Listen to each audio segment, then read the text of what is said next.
Blackberry plants are easy peasy to propagate. I'm going to show you how to use the natural genetics of blackberries to your advantage to build an entire patch out of just a few plants. Let's do this.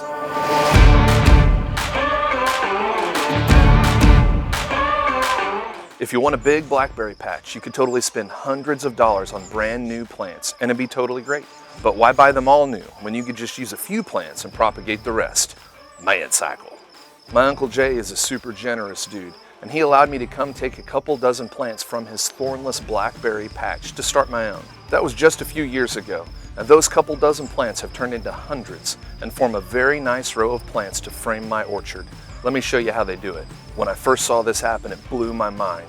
Blackberries have the incredible ability of specializing newly growing tissue in the tips of their canes into new roots. In other words, as a blackberry cane continues to grow, it curves back towards earth due to its own weight.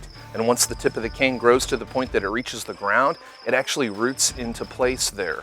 Roots grow from the tip of the cane. Check it out.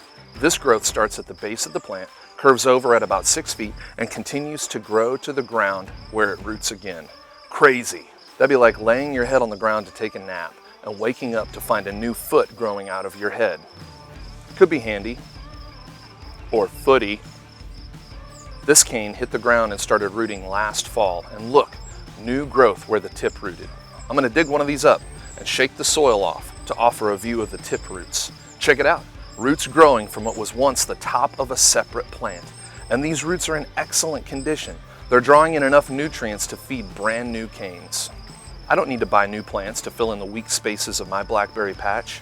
I'll just use these freshly propagated plants and do it for free. Come July, Daddy's gonna be picking some plump ones and dreaming a blackberry cobbler. Don't forget to like and subscribe. See you next time.